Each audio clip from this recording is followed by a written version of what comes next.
Lamonis has invested over $35 million to save small businesses. This season, the numbers will continue to grow. The profit returns Tuesday, August 23rd at 10 p.m. only on CNBC. Now for an update from the garage, let's go to Marty Snyder.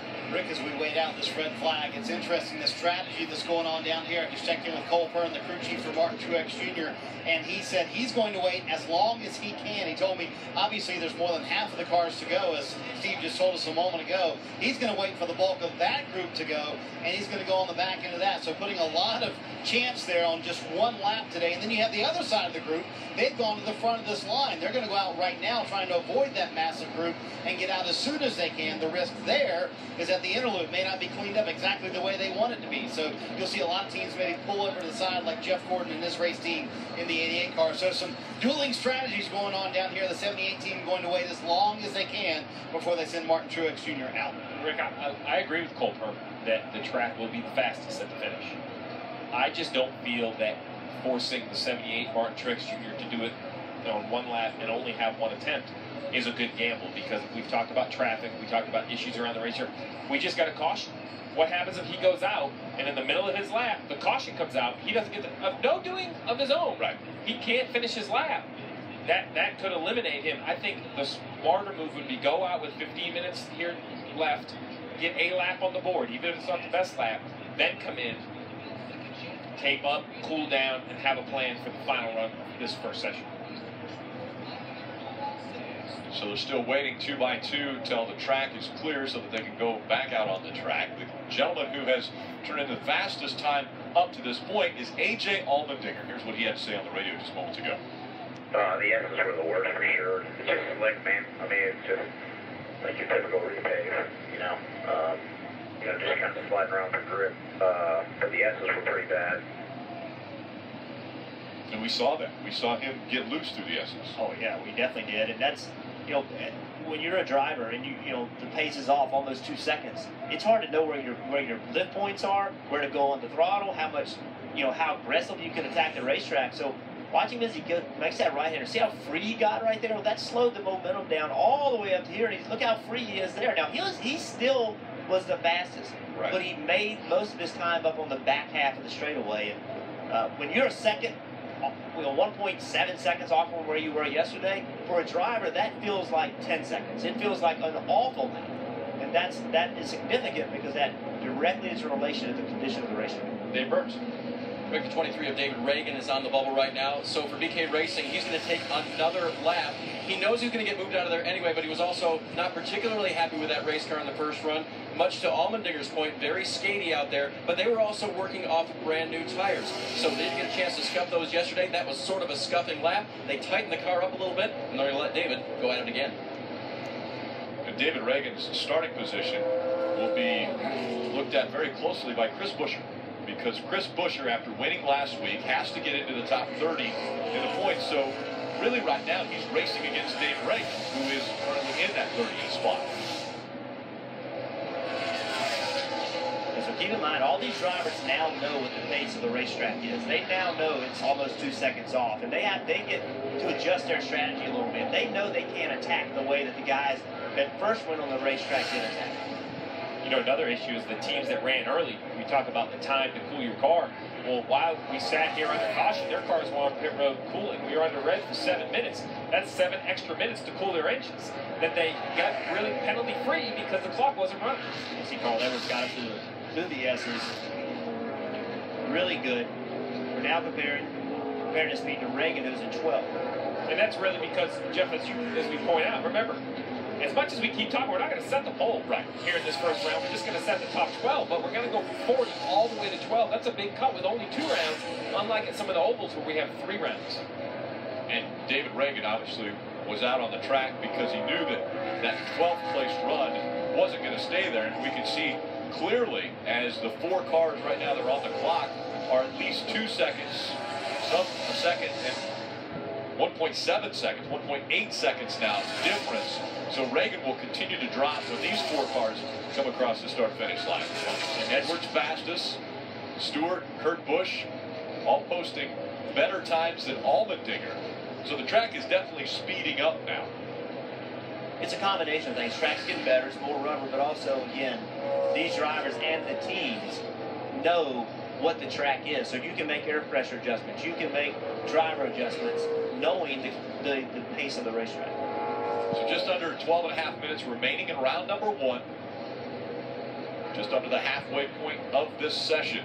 And Carl Edwards has now the fastest time at 70.4 seconds. Herein Kyle Busch get completely out of the gas as he goes up the hill to the bus stop.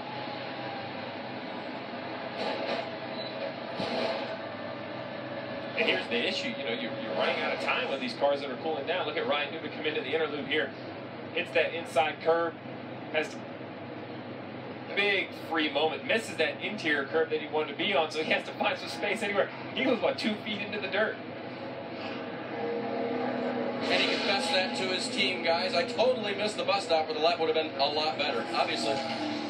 Danica Patrick was in the green, now in the red. In comparison to 12th, again, Ryan Newman now on the cut line.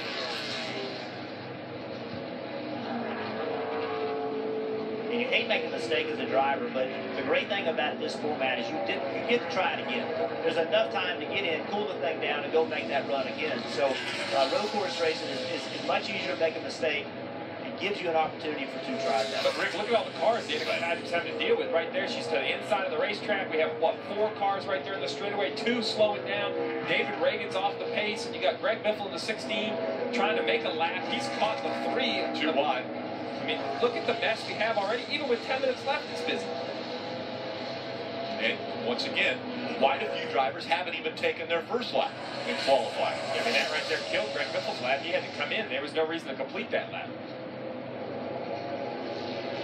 Drivers like Jeff Gordon, Chase Elliott, Jimmy Johnson, Kevin Harvick, Martin Truex Jr. still have yet to even put up a lap. And Murray on his 2nd time out on the racetrack moved up to 4th.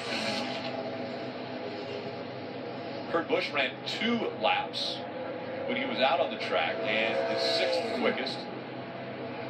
So you heard McMurray shut it off. Won't surprise me one bit, even though he's in 4th right now. That probably won't be good enough. So 88 car knocking the right front up, getting into 1. Jeff Gordon's first run. Kevin Harvick also on his first run. And again, relating to 12, which now is Ryan Blaney.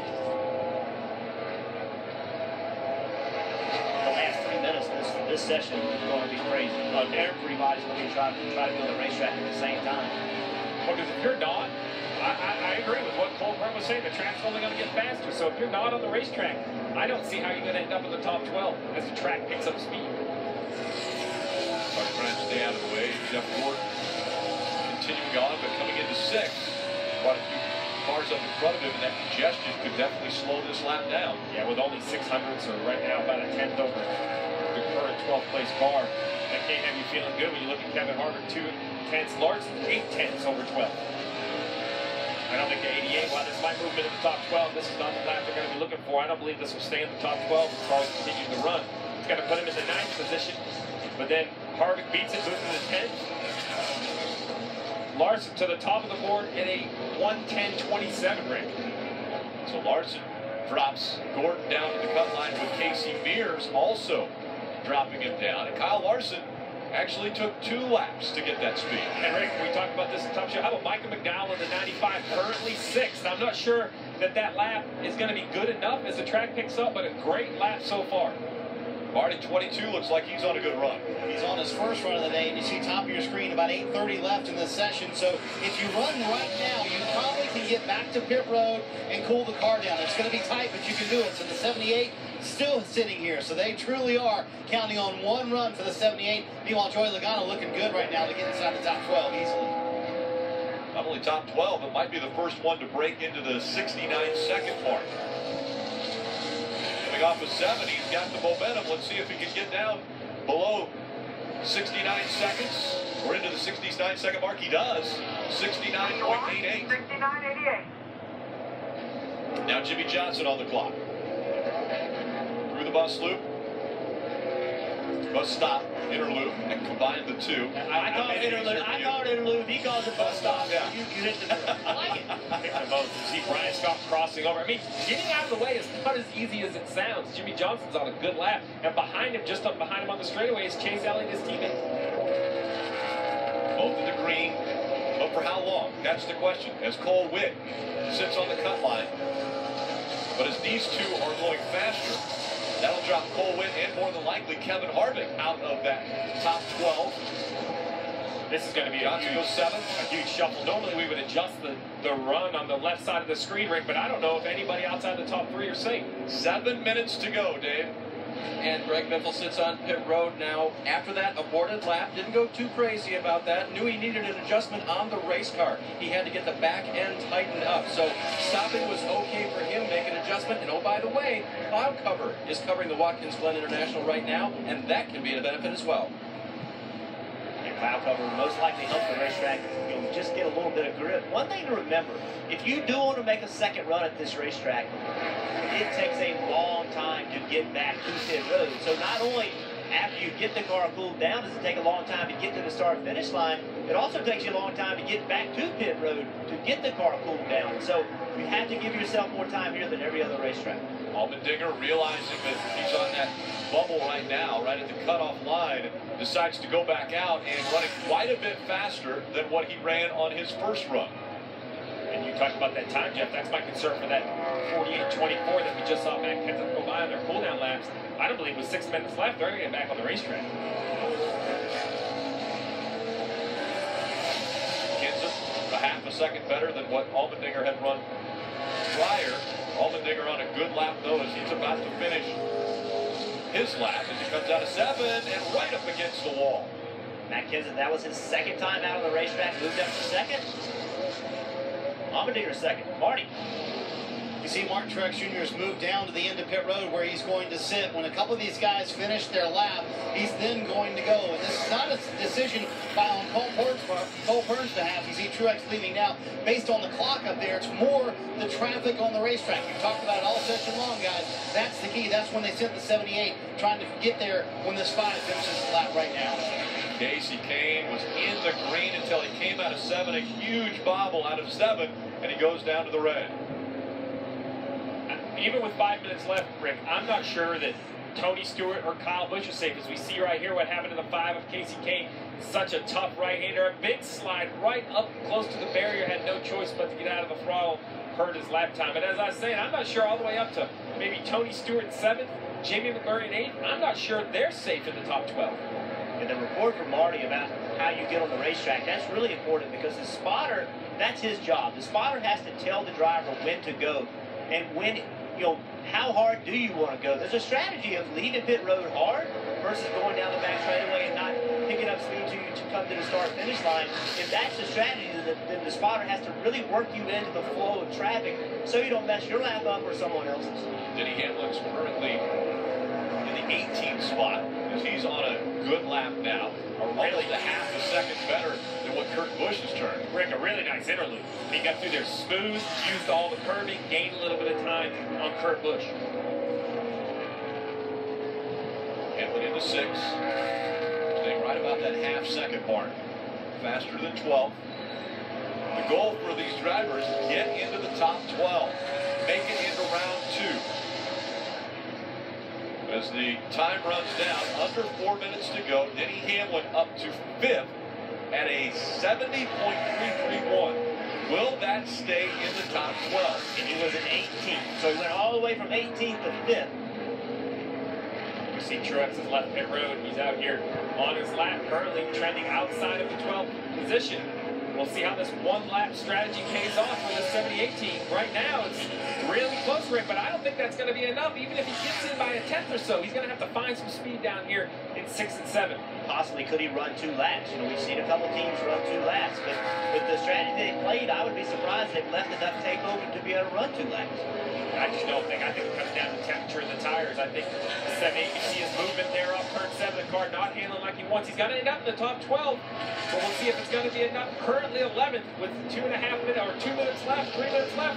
I don't believe that's going to be enough. There's a perfect 11 right now, but we'll talk about it. You I don't have time to hustle back. It's never going to happen. Back is the problem. Remember, all these green marks that you see next to a driver's name, that means they're on the racetrack right now. A bit of a bobble. Now, he got blocked. He got. Look at this. Yep. Yeah, that's.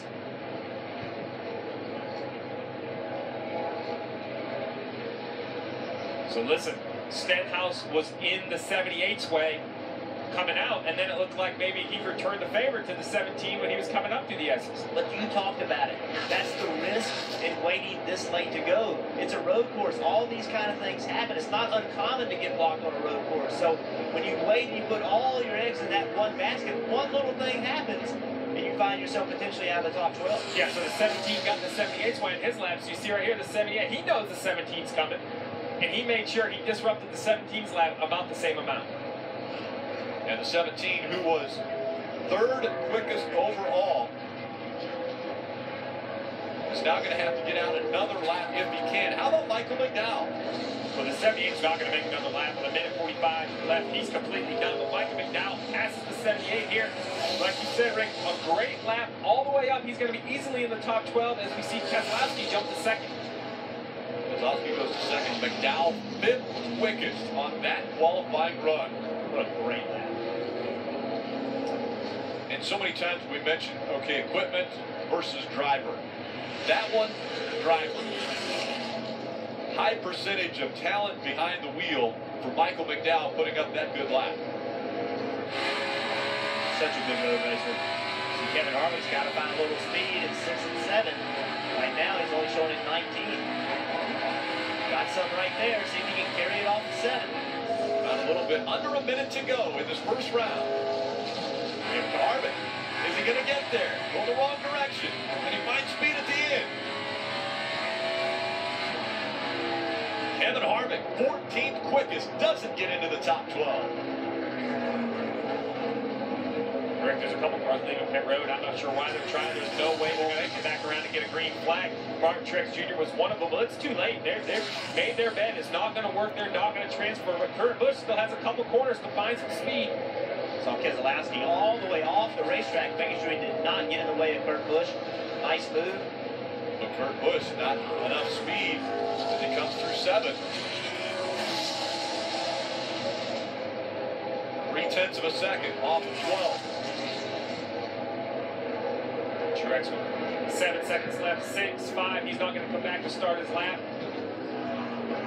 Well, you look down at the tracker. We have McMurray currently in the green. Kyle Busch currently in the green. Who's 10th? He's on a lap just in case everybody went faster. Yeah, McMurray is in 12th. He's safe right now, but if somebody beats him, knocks him down, then he needs to picks up pace. But see, Jimmy Johnson's not showing the ability right now. Jeff Gordon's not showing either. But you have to finish this lap. You have to assume that they're going to go faster. Yeah, because the 48 is trending that way. Only 4 100s. He's so close to the green. If he gets there, McMurray's going to have to outrun Jimmy Johnson. Look at how close McMurray and Kyle Busch are right now. Running almost the same lap times, and that's to find out who would be in 12th. McMurray actually doing better now. Kyle Busch. Yeah, Kyle Busch finished his lap, came in at 8th. And McMurray looks like he's going to move way up the board. And red black flags displayed. Jamie McMurray all the way up to 4th on that last lap. On his 5th lap. Yeah. It was his 5th lap. Finishing a lap. Carl Edwards. So an interesting completion of round number 1 after a red flag in the middle to clean up the bus stop area. Joey Logano using 1 lap turned the fastest time. Jamie McMurray taking 5 laps was 5th fastest in that qualifying session.